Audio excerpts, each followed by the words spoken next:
My grandfather was only 12 years old and his brother was 14 years old when they came from a small village on the outskirts of Karnataka to Bangalore.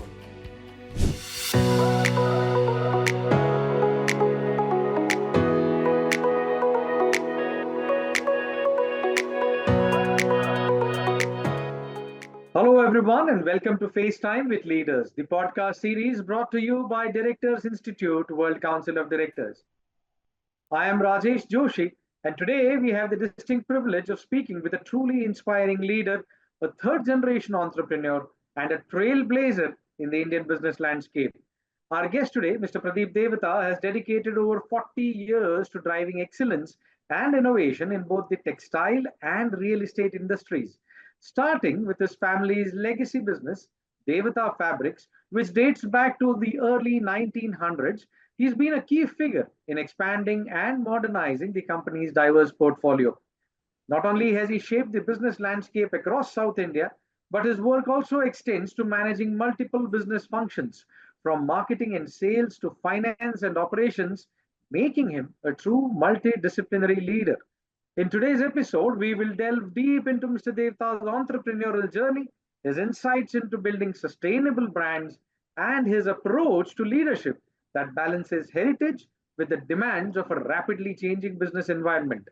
Mr. Devta, it's an absolute pleasure to have you with us today. Welcome to FaceTime with Leaders.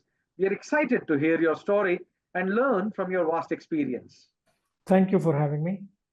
Mr. Devta, to start this conversation, your career spans over 40 years, a remarkable journey that has seen the evolution of both the textile and real estate industries.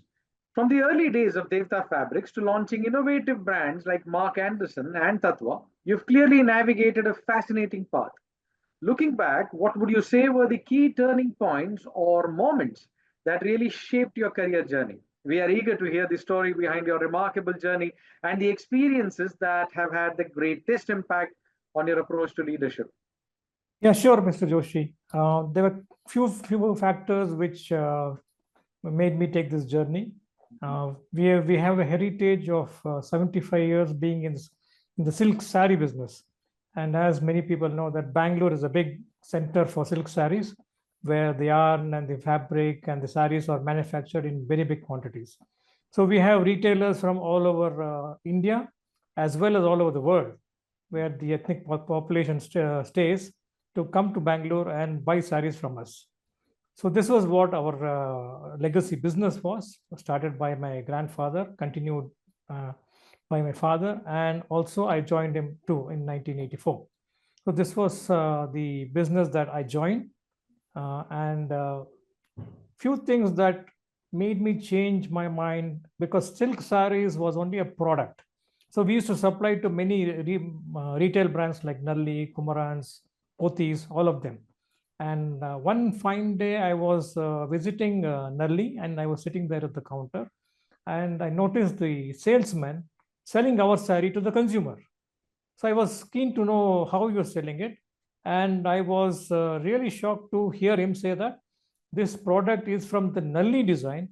Their Nalli has designed the saree, produced the saree, and they are the innovators of that design, and they are selling it. Never in his sales talk did he mention about us. And during that time, we were just selling the product. We didn't have a tag, we didn't have a brand, we didn't have anything. So easily the retailers could hijack the product and tell its own. And we always remain just a product company selling only products, but never have the strength of a brand. And they always would give our design or buy the similar design or same thing from others. So we didn't have a hold on that. So this was one of the triggers that made me think about branding. And I was thinking that this should change, because I have to brand my product and sell. So that was something that was there in my mind for a very long time. And a couple of other instances was that I took my son to buy him a pair of shoes. Then, like all of us in our generation, Bata is one of the main brands that we buy, because it is everlasting and good. So we went to Bata showroom nearby to our house, and we went and asked for a selection of shoes. but my son was not interested at all. Somehow I did not know why, but it didn't interest him at all. And then we walked out of the showroom later on, and after a few steps, we saw a Nike showroom. Mhm. Then I said, why don't we go there? As soon as we went inside the showroom, my son's face brightened up. Then he was very keen to select some shoes there, and ultimately we selected a shoe which he liked, and he was so happy to own the shoe. Then I realized that how brands can influence people and their purchasing, because when he talks to and he wears the Nike shoes and goes to the school, I'm sure all of his other classmates are also wearing Nike or Adidas or some well-known shoe brand. So this was something that hit me hard at that time. And then that's when I realized that I'm no longer going to sell a product, I'm going to sell a brand. So that's when I started the Mark Anderson, and Tattva as an ethnic brand followed from there. Wow, wow, wow. It is incredible how those experiences shaped your leadership style, Mr. Devta. And one can relate. I mean, anybody who's been an entrepreneur, I mean, for so long, that is, who's had a legacy business, one can actually relate and understand really what you're saying. Because end of the day, it is not just the product. You also need an identity. And that identity is what I believe clicked early on, as you rightly mentioned, and that is what has brought you to this current position as we speak. Mr. Devta, being a third generation entrepreneur is no small feat. You've not only inherited a legacy but have also worked tirelessly to build upon it and take it to new heights. With such a rich history and deep roots in your family business, I can only imagine the unique challenges and opportunities you faced. What has it been like for you to balance honoring that legacy while also driving innovation and change? I mean, how has that journey shaped your approach to leadership and decision making today? Sure. My grandfather was only 12 years old and his Mhm. brother was 14 years old when they came from a small village on the outskirts of Karnataka to Bangalore. Their father left them there in charge of another relative of theirs in a jewelry shop to train them and make a living for themselves. So from there, they built an empire of businesses, which in a span of nearly 30, 40 years.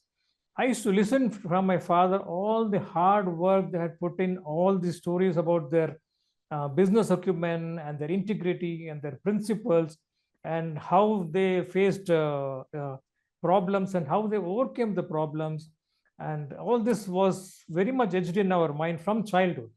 All of us Mm. knew how hard they had come. The community and the society they were looked upon by. That was an incredible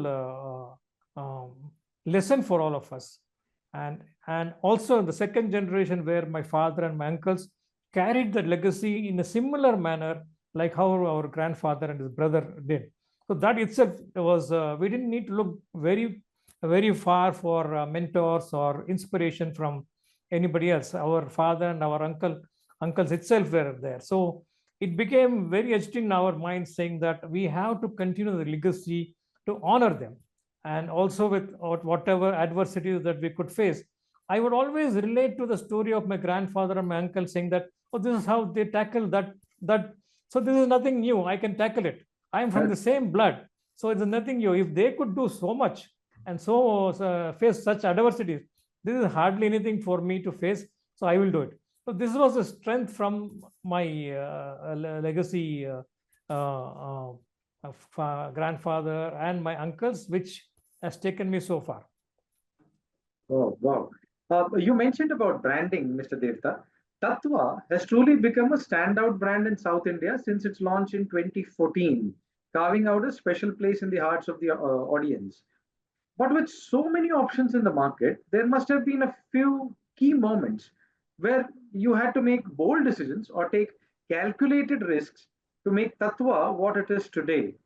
What were those turning points for you, and how did you manage to not just enter but thrive in such a competitive market? I would love to hear the story behind Tattva's journey and what you believe made it so unique and loved by so many. Sure. It's a very interesting story, and I can take you back for some time, 2014. We were experimenting a lot on on this, and we had the Andhra and the Telangana market with us. We had not made much inroads into that market, and some of this, when we were talking to a customer or a retail customer, he mentioned something about why don't we do dhoti, which is ready-made. Because see, in Andhra and Telangana, they wear this something called as a kache panche, where they tie the dhoti in a very difficult manner. Not many people know how to tie the dhoti. Very few people know, especially now in the fourth generation, they do not know how to tie the dhoti. So this was some experiment that we did. So immediately we started on this and we experimented to make a ready-made dhoti. And this ready-made dhoti, we matched it a kurta, which became a Murtam set. So we combined these two as a combination and put it in the store stalls. And this was something that something which was invented, I can say. This is when nobody had any, none of the stores had any of this kind. So it was easily welcomed by the consumer and it became instant hit. So we had a lot of scale from one retailer to 10 retailers to 100 retailers were buying this product only. And in this, we made many ranges where it could be affordable by everybody. We had about 4 to 5 ranges which could be affordable by middle class, higher middle class, and even lower income groups also. So we covered everybody. So the Murtam set was purchased by only Tattva because we were the only people making it for a long period of time. And I would tell you that whenever they make a purchase, sometimes the groom, they would always do the Murtam set first and rest of it later on, including the bride's sari also. So the first purchase for the marriage would be our product. So this was something which was very, for us, fascinating to us and very heartwarming to us also. So this was how the Tattva brand stood out. Even now also, we don't make anything which is already available in the market, like a little bit of a change. We always try to innovate, and we are also have this mission saying that we want to be a South Indian brand catering to the South Indian market for the ethnic collection. So that's our principle, because we don't want to be a very large player in a very large consumer market. We want to capture the niche. If you see, most of the producers or the brands always target Northern India, and part of the product they sell to Southern India. But we want to specialize, our designer is specialized in building a brand for the Southern market. So this is what makes it different from other brands. Wow, wow. It is fascinating to hear how those key decisions shaped Tattva's success, Mr. Dev. I can see how much thought and passion went into making it such a beloved brand. And I really like your vision of being a niche player in a geography which you feel comfortable in not just addressing the market at large, the customers at large, but at the same time, because you have a hold of what the market needs, it actually gives you the flexibility of innovating the right product that would really be important for the market. That's absolutely wonderful, Mr. Devta. And as you rightly mentioned, yes, everybody wants to expand. Everybody wants to, suddenly become a national and, a global or maybe a Southeast Asian kind of a brand. But knowing one's own abilities and knowing one's own target market, niche market, and addressing and catering to that market, sticking there, innovating and growing is a feat by itself. And my compliments to you, Mr. Devta, on that. That's absolutely phenomenal. 40 years of experience under your belt, how do you continue to stay updated with industry trends and maintain a competitive edge in the fast evolving textile and real estate market? So, one, you said that you visit the counters even now and try and observe what is happening on the ground. What are the other tools, if I may say so? So we have several tools. One of the strongest tools is visiting the stores, talking to the salesperson, talking to the floor managers, which I love. I always like to visit the market and find out what is happening, what are the trends which are there. This is one of the easiest ways to keep in touch with the market. So this is one. We always have a regular feedback form which we send to the customers, and we mostly ask for negative feedback from our product, because we don't Okay. want to hear saying that positive, it's all good and hunky-dory. We want to listen to the negative feedbacks of what we are doing wrong, what products are required, and what is the supply side. All those is something that on a regular basis we send these forms out to all our some of our key customers and Mhm. wait for their reply. Based on their feedback, this itself is enough for us to fine tune our services, fine tune our products, and bring it to the market, which has a big impact. And our customers also like it, because not many of the brands are doing this exercise, and they like to express their opinion, saying that okay, this is some brand is serious about selling in our market. We would like to give the proper inputs to them so that they can come back and make a better product and better service. So these are the key items that we normally look at to get the feedback and be one step ahead of the other brands. Wow, wow. I mean, it really takes a lot of gut, and it really takes a lot of confidence also within what you're doing as a business as a whole, and obviously the product also, to actually go out and ask for a feedback which says, please tell me my improvement areas. How can I improve further? How can I serve you better? That's really great, Mr. Devta. It is really impressive how you stay ahead of the curve despite such a long and successful career. It is clear that staying adaptable and continuously learning is key in such fast evolving industries. Mr. Devta, looking ahead, I'm sure you've got some exciting plans on the horizon. With everything you've accomplished so far, what are the next big goals you're setting for yourself and your business? So we have realized from the past few years that if we need to have a scale, we Mhm. can't depend on third-party partners or retailers. We have to have our own stores. So we are looking at working on that. Once we get some proper feedback from everybody, we are looking at EBOs in several parts of wherever we already are, where we are directly in touch with the consumer. Because you Mhm. see, there are so many products that the consumer would want to buy, but the retailers are not willing to keep those products. So, direct to consumer is something that all brands need to do, because they get the impulse directly from the consumer and find out what is required and what is the trends, and go back to the design table and work with that. So this is something that we're working on. This is where we are going to be in the next future seasons. Wow, wow, that's one. So which in effect also means that you're also going to expand your consumer touch points, and along with the retailers, you're going to keep the retailers, right? And then you'll also have your own showrooms. Yeah, we are doing that already now. Many of our retailers, we already have SI's model in many retailers, where they're giving us space, they're giving us Mhm. some space, and also visual merchandising. So we are Okay, part of that. We are part of that. So we already okay, have that. And the next step also would be to place our own salesmen in the retailer's showroom, so that okay, we are able to train the salesman, and also get direct feedback from the salesman, so that we can work faster. The input will be faster, and also the absolutely. output is faster, so that we can get all this on track, and we can come back with the new products or whatever is required by the consumer in a much faster time frame. Absolutely, absolutely. And when it comes to the boardroom, how do you see your role evolving? What kind of mark do you hope to leave as you continue to drive strategic decisions and leadership in the years to come? So this I always had this I don't know, instant. Whenever I go to a restaurant or a hotel or a cinema theater or wherever I go, somehow something captures in my mind that what should I be doing something different here? What could I change?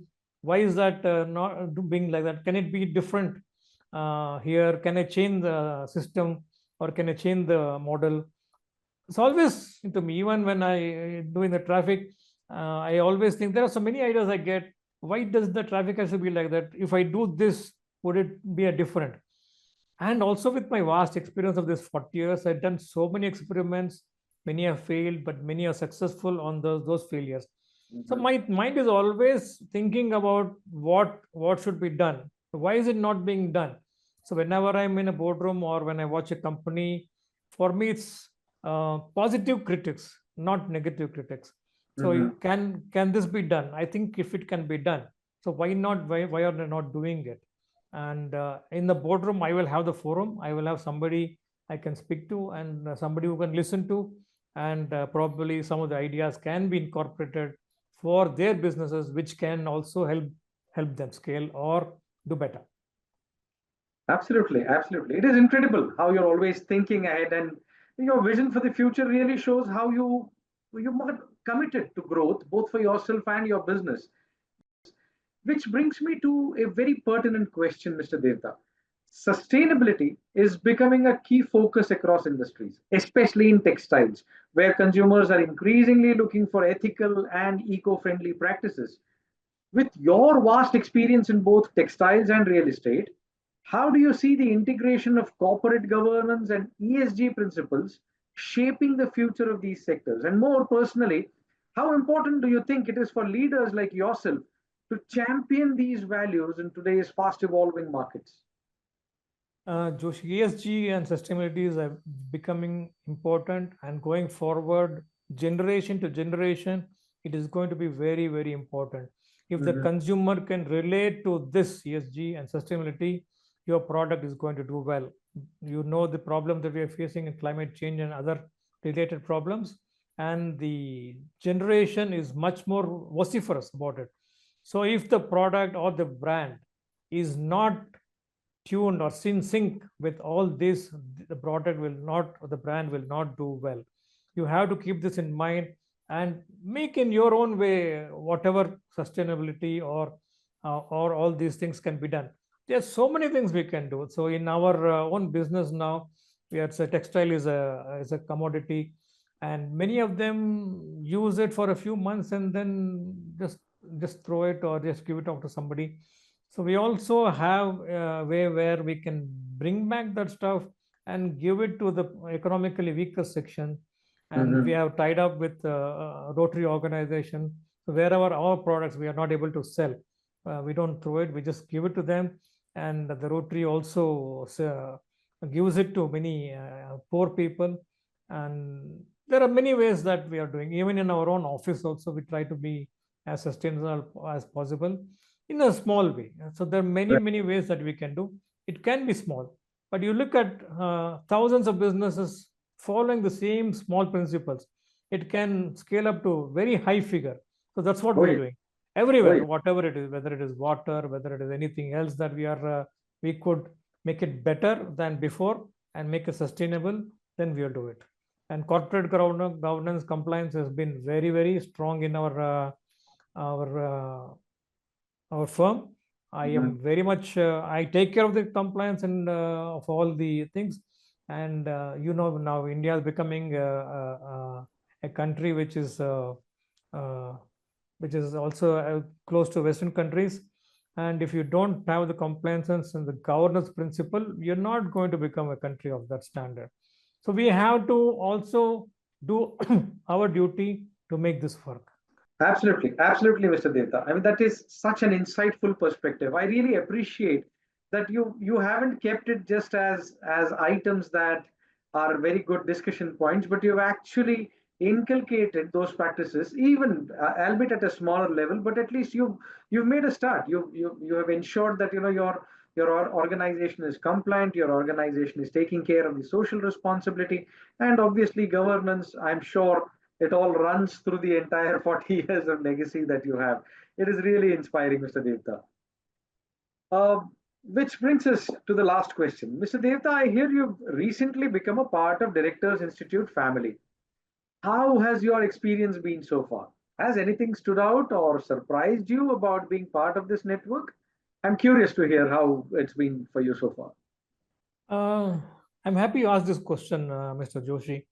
I've always been thinking that we have so many brands which we imported from Western countries like Mhm. KPMG and PwC, and I was also involved in one of the products that we had engaged KPMG for that, and And what was surprising for me and eye-opener for me that everybody working in KPG for the project were all Indians. So I was surprised, why can't an Indian company do this, employing Indians? Why do we have to depend on KPMG? Right. Of course, KPMG is a brand, doesn't mean that you cannot do it. Even products now, there's so many simple products which we are imported from so many Western countries and other places, but easily we can do it. And luckily, India is still doing that also. So we are not don't need to import so many of the products. We can do it much better also now. We are in that kind of space. So when Directors Institute offered something of this sort, and also there are other couple of big brands which are offering similar courses to me, I had no hesitation in jumping at the opportunity and enrolled in Director Institute. And I'm happy to say that whatever I was looking for in a multinational company, I am getting the same in Director Institute.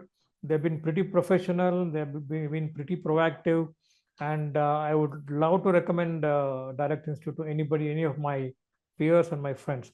I'm quite happy with all the services they are doing. And there's something which is very remarkable is the professionalism that they do. So everything is taken care in a very professional and time-bound manner. Mr. Devta, what an incredible conversation we've had today. From the rich legacy of your family business to your visionary approach in the textile and real estate sectors, your insights are truly inspiring. Your commitment to sustainability, leadership, and innovation is nothing short of remarkable. And I'm sure our listeners have gained so much from hearing your story. Thank you for taking the time to share your journey and wisdom with us. Thank you, Mr. Joshi. And to our audience, thank you for joining us on this episode of FaceTime with Leaders by Directors Institute. We hope today's conversation has sparked new ideas and inspirations for you. Stay tuned for more stories from extraordinary leaders who are shaping industries and transforming the future. Until next time, keep pushing the boundaries of success and remember, the best is yet to come. This is Rajesh Joshi signing off.